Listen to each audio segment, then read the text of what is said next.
Ahoy, Captain Donna, Naxxramas, Hearthstone, neutral cards, class synergy.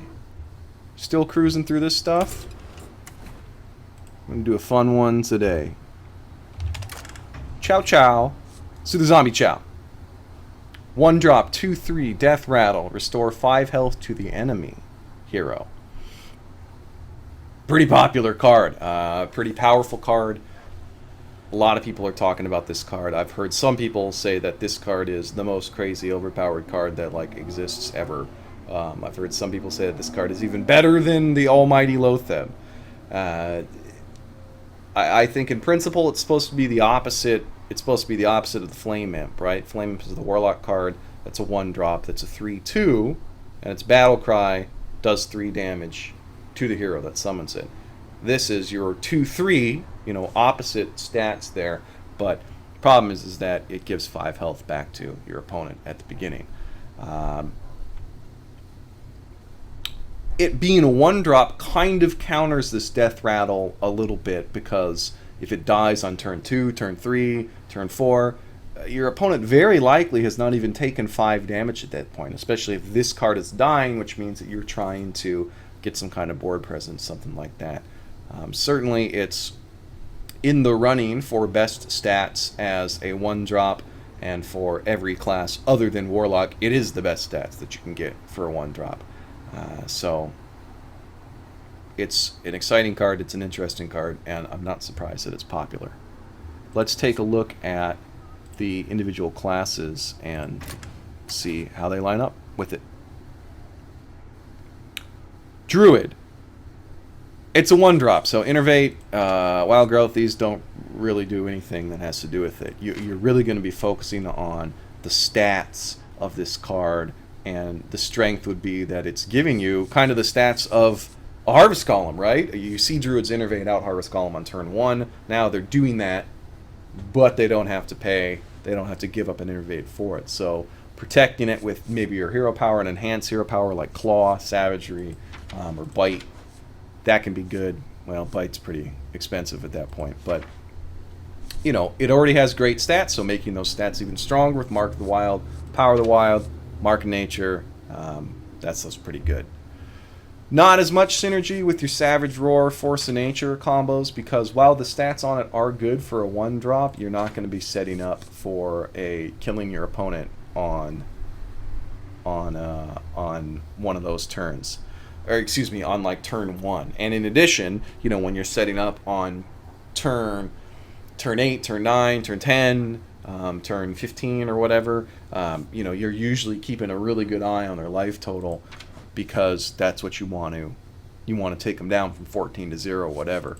And so flipping this minion out the turn before, you're really, the downside, that 5 health that heals your opponent, really starts to come into play later in the game. And so Druid is a class that likes to burst people down in the late game, and any class that has that kind of combo inherent engine built into the styles of decks that they play are going to have problems with that.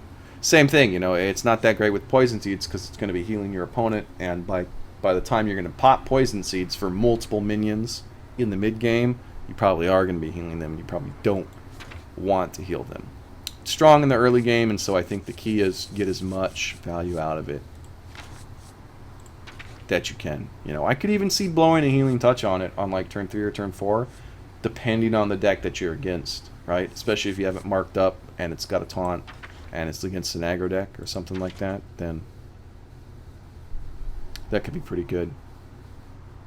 And there is even some there is some synergy with just the taunts that Druid has in general, because this is a minion that you don't really want to die, because you don't want to give your opponent health later in the game when you're going to be bringing out your big, your big taunts, your 7 drop, 8 drop, maybe even the Cenarius double drop. You are not putting it behind a taunt, especially it being such a cheap drop, can be a pretty good way to guarantee some extra damage. Or, like with all taunts, the card that's behind the taunt, you can target whatever minion you have the priority on taking out, and have it be protected for that turn. So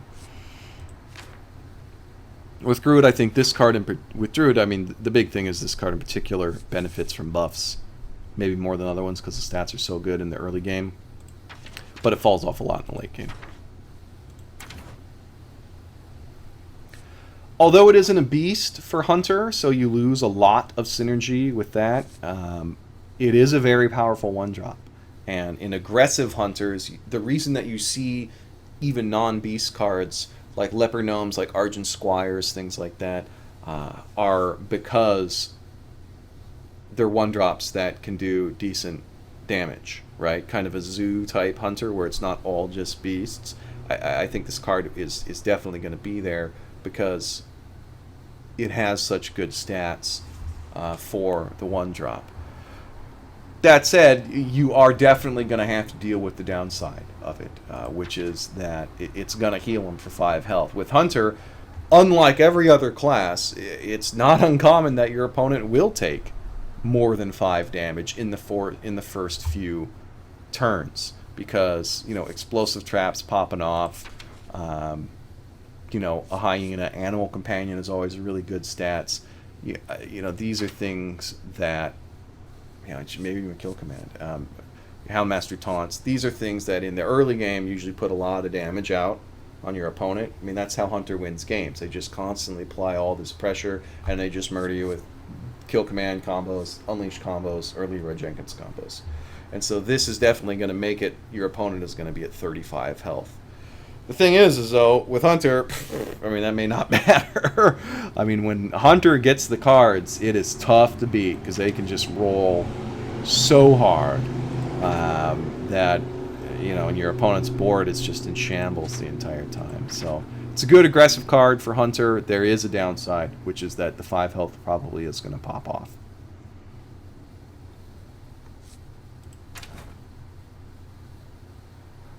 Talking about Mage, it's Mage, you know, these early game minions in Mage are, the early game stuff in Mage is pretty good.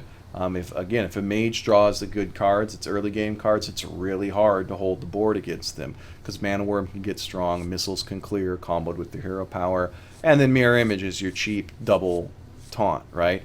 Putting this card, your 2/3, behind a double taunt, that's pretty good too. You can probably get a 2-for-1 out of it behind that, or you can just do some damage to the face, though that's going to get healed off later. So, you know, I think it could be okay in early game because of the popularity of the early game control cards, and the Mana Worm is significant enough to warrant a mention as an early game minion. As far as control stuff in general, yeah, it being a 2/3 means it's probably, you know, in the early game it's going to be maybe it'll survive so you can actually use its attack on a minion to help with a Frostbolt or a frozen minion or something, but I don't know. With no way to heal it and no way to buff it, there's not much that really benefits it in Mage. It doesn't particularly benefit from the freeze mechanic.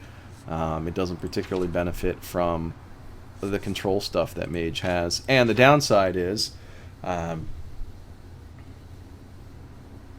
well, in the ideal world, with your ideal freeze mage, right, you get your double Sorcerer's Apprentice, your Blood Mage Thalnos, and then you get your double Frostbolt, double Fireball, double Ice Lance combo, or I think that's right, you know, to do 32 damage, I think that the full boat is, and you just kill your opponent in that turn. But maybe more realistically how Mage wins the game a lot is that, especially in non-super long control mages and kind of more of your aggro mage, if that makes sense, how they win the games is you get your opponent's health low enough and then you just kind of snipe them down when they don't expect it, because with Fireballs, I mean, it's 6 damage for 4 mana, super mana efficient. Frostbolt's pretty mana efficient. You just snake them with that stuff when they dangle down to like 18 and your opponent thinks they're still okay, but you can kill them. The zombie Chow is a problem for a mage because it could bump them out of that range. That extra 5 health definitely matters against mage because you're really always keeping an eye on their life total. You know, some classes, like, you just don't even pay attention to their life total at all until later in the game when you get your pieces in play. But mage, you always got to watch it because you always got to think of, can I kill him this turn? Because with stuff like this, Fireball, stuff like Pyroblast. You know, it's, yeah, I mean, you might be able to. So the 5 health, I think, actually hurts Mage quite a bit. Paladin is like Druid in that they like stuff that they can buff, and this thing is, you know, having a 2/3 on turn 1 is pretty monstrous for Paladin. Blessing and Might is okay on it. You know, you're not going to need that much more attack power to control the early game on it. The Divine Shield, you know, your Hand of Protection and Archer Protector, those are both great. You know, being able to extend the damage on it is big. Sword of Justice is big. Yeah, it's a 3/4 for 1 mana on, you know, turn 3, right? That's not the best you can get on turn 3, but that's pretty good. Turn 3 with the coin, I mean. If you can buff its health decently, you know, Holy Light, you could be healing it a bit. Yeah, Blessing of Kings is a really good card for it because it raises the health pretty high, and it already has decently high health. So having an early minion, you know, that can take some humility hits. If you know, Peacekeeper, humility is all about mitigating the damage that your opponent can do to you. Your opponent can do to your minions, so to speak. And so those are great because it has some health already. Putting it behind a Noble Sacrifice is good. You know, you're just getting more value out of it. Ideally, so you can buff it and trade up with it big. So you can pull value out of Blessing of Wisdom because it's going to be harder to kill earlier because it's a 2/3 on turn 1, right? So pretty good in Paladin. Maybe even, I think this even has the edge on Druid a little. The buffs are good. Divine Shield plays are good. The 5 health downside, I don't think that's as bad. Paladin usually doesn't win games by surprise combos, you know, like a Blessing of Kings into Blessed Champion or Blessing of Might into Blessed Champion. Paladin usually doesn't win games by that. They win it by overwhelming their opponent with their minions and then doing consistent damage every turn, you know, with things like True Silver, Consecrate, Hammers, all that kind of stuff, right? So the 5 health, I think, doesn't impact Paladin that much. It's not throwing off some magic life total number that you need to pay attention to so you can combo them all down. It's just kind of like, oh, maybe they got one more turn out of it, but the board's I'm so overwhelming them on the board anyway, then, you know, who cares? I have 4 minions down, they have 0, or they have 1/1/1 minion or something like that. So I don't think the downside of the card hurts Paladin as much as some other classes.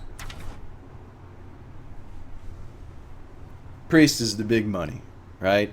Priest loves the high health, man. The sooner you can get minions out that have health, the better. You're talking about a 1-drop that you can heal to full on the next turn. It's going to smash anything that doesn't have 3 attack on the first turn, and you're going to be able to heal it back to full, which is going to be big. So it's actually just this one card gives Priest a big board control presence in the beginning of the game because things can just get out of control there. You know, its stats aren't great enough to worry about Inner Fire and Divine Spirit and that kind of things, but, you know, Power Word Shield, pretty solid on this card. You're talking about coin, you know, if you're on the coin on your first turn, 2/5 on the first turn as a priest, that's pretty good. That's pretty sticky. That's probably going to be around for a bit. You get a North Star out and you're healing it every turn after that.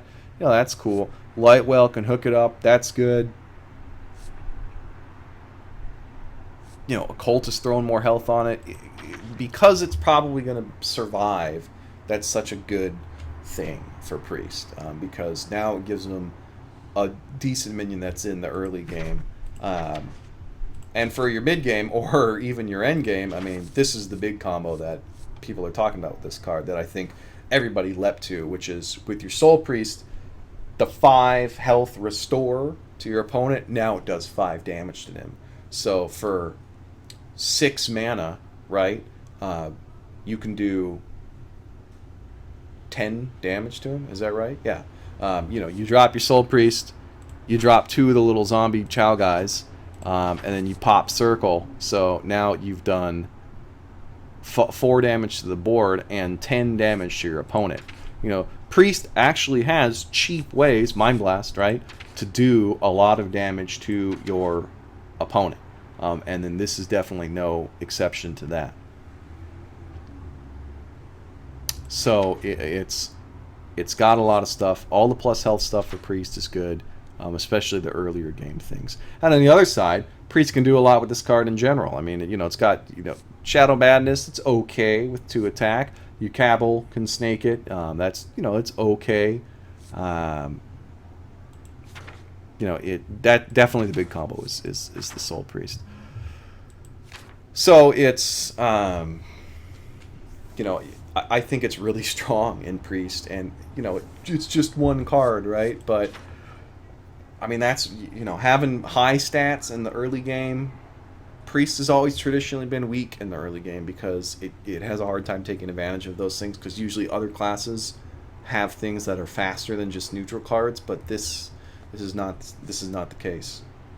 And same thing with Priest. They typically aren't relying on a combo that requires your opponent to be at a certain life threshold. They kind of just whittle the opponent down until they're low enough and the board is stable enough they can just kill them with Mind Blast from Valen, or finish them, grind them down with Shadow Form, or kill them with some combo piece they got with Thought Steal. So I don't think the 5 health to your opponent is really going to be that huge, because Priest is a little slower on attacking the life total anyway. Getting board control and securing it and stabilizing is much more important for Priest, because then they can just heal all day. This card helps a lot with that.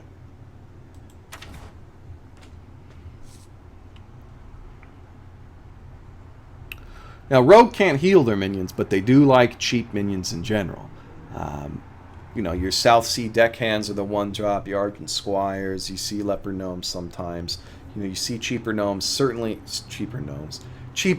certainly in your aggro Rogue deck, because they just want to get as much stuff out there as they can, and they rely on their crazy tempo cards like Backstab, and the cheapness of Deadly Poison, Eviscerate, Betrayal, in Blade Fury. They rely on those things to keep control of the board, and they just hit you with all the stuff that they can plant down, right there. I mean, that's why the Ringleader is so good in aggressive rogue things, because it's a really strong stats for tempo card. It's a 4/3 on turn 2.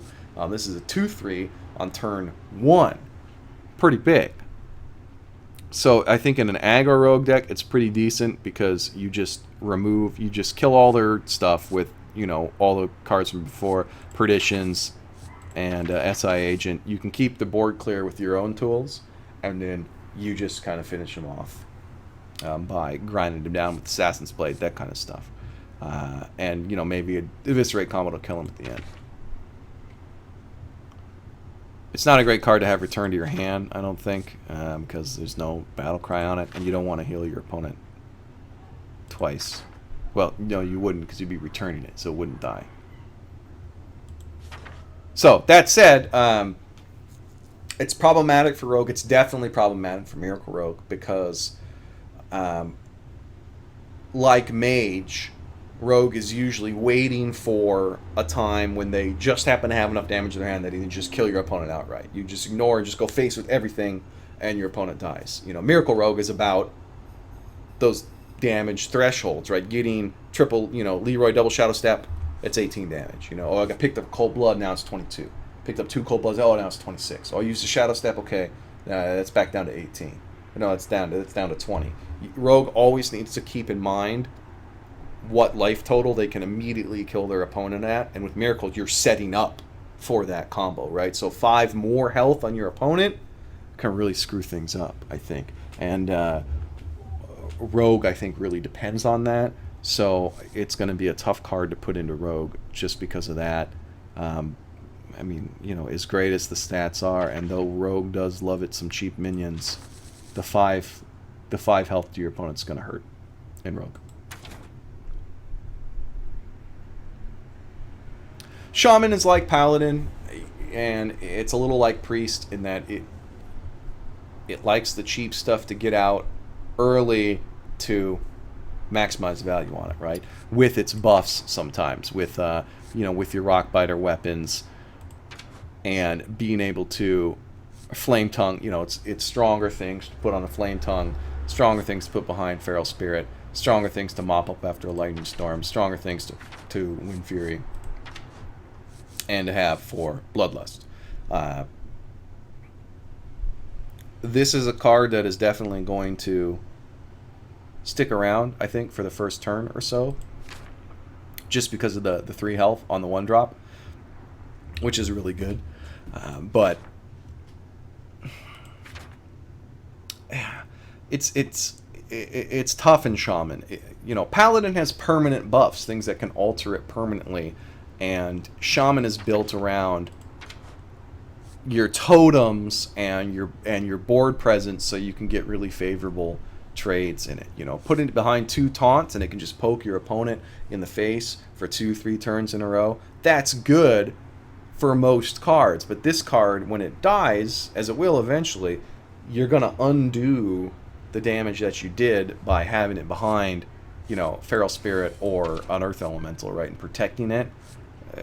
Giving the 5 health back kind of makes it this leveling off thing. The value of the card is definitely more in minion board control, and unlike Priest, Shaman can't heal it except for Ancestral Healing, right? Which, okay, that's okay. And unlike Paladin, there's no Divine Shield plays or anything like that in Shaman. So I think it's a little weaker for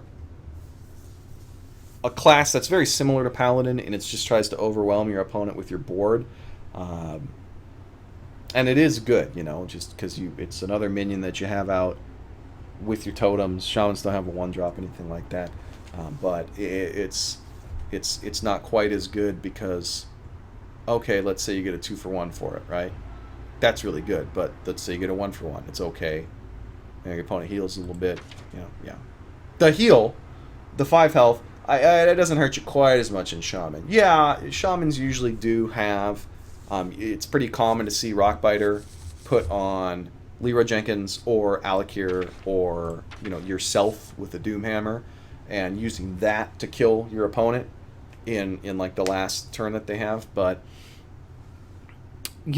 Shamans aren't necessarily setting. They're not trying to bring you down to 20 health just to burst off your double Leroy Wind Fury combo, right? They're usually just kind of bring you down with their strong, with their killer mid-range cards, kind of just bring you down, and then, oh, okay, we can kill you now because I have Flame Tongue and Bloodlust. Like, you've fallen within the range of that. It's not quite as looking to snipe where you're at, because they're fighting for board control most of the game. So I don't think the 5 health hurts Shaman quite as much, just within their own their tool sets based around controlling the board. Right? Not necessarily going for your opponent's face. So it's not that big of a deal. Ancestral Spirit on it, yeah, that's, these don't trigger the battle cry. Reincarnate doesn't trigger it does contribute. Excuse me. Never mind. Forget I said any of that. It's not a battle cry, it's a death rattle. These cards are garbage for it. Let's look at Warlock. Warlock, the card's just an absolute monster in Zoo, right? Zoo doesn't care about your life total at all, man. All Zoo wants to do is just put cheap minions that have great stats down early, just beat the crap out of everything they see, the board, the face, and just totally snowball and overwhelm. So even when you drop your sweeps and stuff, they're still putting down 3 minions on the next turn. They have the counter. The Flame Imp is the bomb because it's a 3-2-for-1. This is a 2-3-for-1. Downside, man, who cares about the downsides? Flame Imp, Voidwalker, even the Succubus, which nobody uses, the Blood Imp. These are just monsters. Avoid Terror. These cards are all great. They all go. It goes really well in Zoo because of all these little drops. Zoo has a lot of buff cards. Throw a power overwhelming on it, either as a finisher or to take down some innervated out Yeti or something like that.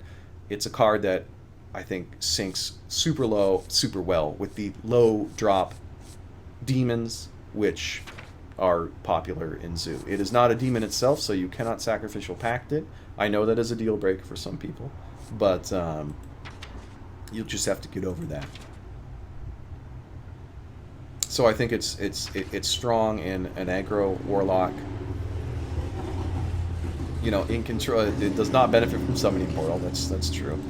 In control, I think it's a little weaker in control. In hand lock, you know, sometimes you are watching for them to drop to 20 so you can do Leroy Jenkins Power Overwhelming Faceless Manipulator for 20 damage, right?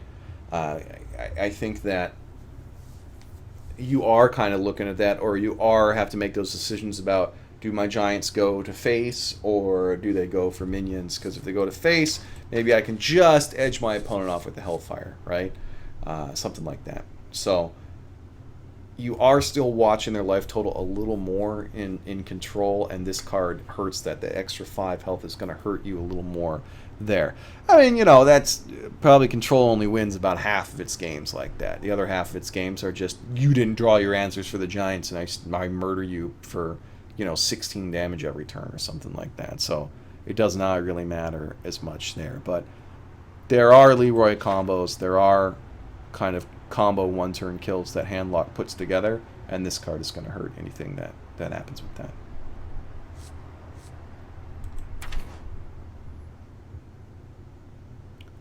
For Warrior is kind of a tough one to evaluate, I think. It's an aggro warrior in an aggressive warrior deck that runs a lot of weapons and things like that. I think it's a decent card because it's a 1-drop. It has good stats for a 1-drop, and because it has the 3 health instead of, you know, because it's got the higher health, you can enrage it. It can survive a tick of whirlwind and still kill something, and maybe even still survive depending on what it's killing. You know, you can pull a draw off it with Battle Rage. It can fuel into Armor Smith. You could slam it and it would live if you really needed the draw. If it's damaged, you could Rampage it. Cruel Taskmaster could bring it up to a 4/2, and it would, you know, it could still be alive. That's pretty good. Damaging it and having it survive is great for Frothian Berserker, and it charges off Warsong Commander as well. And Death's Bite, that, you know, the whirlwind there, that helps as well. And if, you know, so with Brawl, a lot of times you like to throw a cheap minion out that you don't really care about or not, just so you have more odds of your guys surviving in Brawl. So it's great for that as well. You're going to be fighting for board control necessarily if you're using Brawl, so you're going to care less about their life total there. So yeah, in an aggro warrior deck, there's a lot of things that it works with, just because it can take a hit on turn 1 and maybe even on turn 2, and some of these early game cards that can really matter.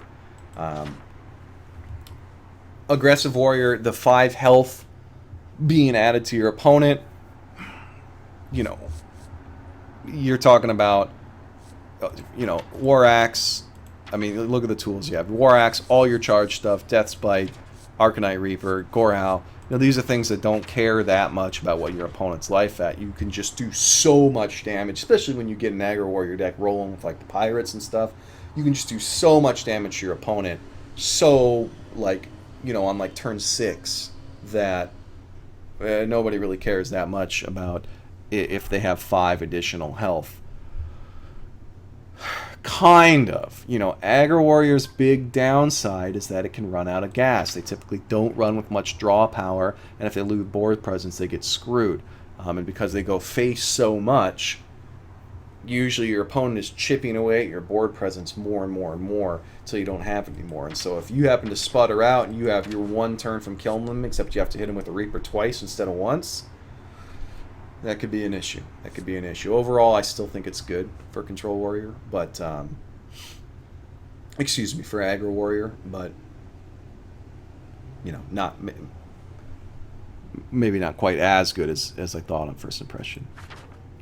For Control, the downside is going to be non-existent for Control Warrior, because you're not even going to be damaging your opponent for a long time, right?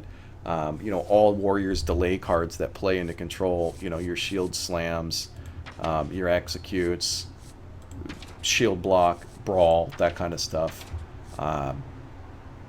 All of those really are beholden to, you don't really care what your opponent's life total is until you can set up for an Naxxramas Gorehowl combo or something with Grommash or Fatigue, right? Something way, way, way late game that you're going to take them down with. So the downside of the minion, the 5 health, is pretty non-existent in Control Warrior. But you have to ask yourself, what's the value in even putting a minion out there? You're usually just going to be armoring up for the first 3-4 turns against any mid-range or any control deck. And against Zoo, against aggressive decks, it would be good to have another minion out there. You already have pretty good tools against aggressive decks because of Whirlwind, because of Fiery War Axe, because of Cleave, because of Armorsmith, Taskmaster, Slam, and the turn 5 Brawl, right? But having, Arathi, that's a really good anti-aggro card too, and Deathbite. And Crocron lead. But those aside, maybe it's worth it to have one more card in there. I don't know. It would be good against. It'd be good anti-aggro for control, but they have so many tools already. I don't know if it really be able to find a place in the deck. So, it just depends on how you build it, I guess. Overall, the card's good. I think the card's killer in Arena. I think it's one of the best Arena cards in the entire expansion because you've eliminated the downside of it. Arena typically doesn't have the combo one-turn kill things because it's a random draft. So the extra 5 health isn't going to throw off a life threshold that you're trying to bring your opponent to, right? In Constructed, the card's a little weaker because there are several styles within decks and within class cards of each of the decks that the 5 health will become an issue. No class is going to complain about the 2/3 on turn 1. It's just more valuable for others than others. It's more valuable for others than others. So it's pretty deep, Donna. You're a scholar. Okay, as far as classes overall, I think Priest is definitely head and shoulders above everybody else for this being the strongest card.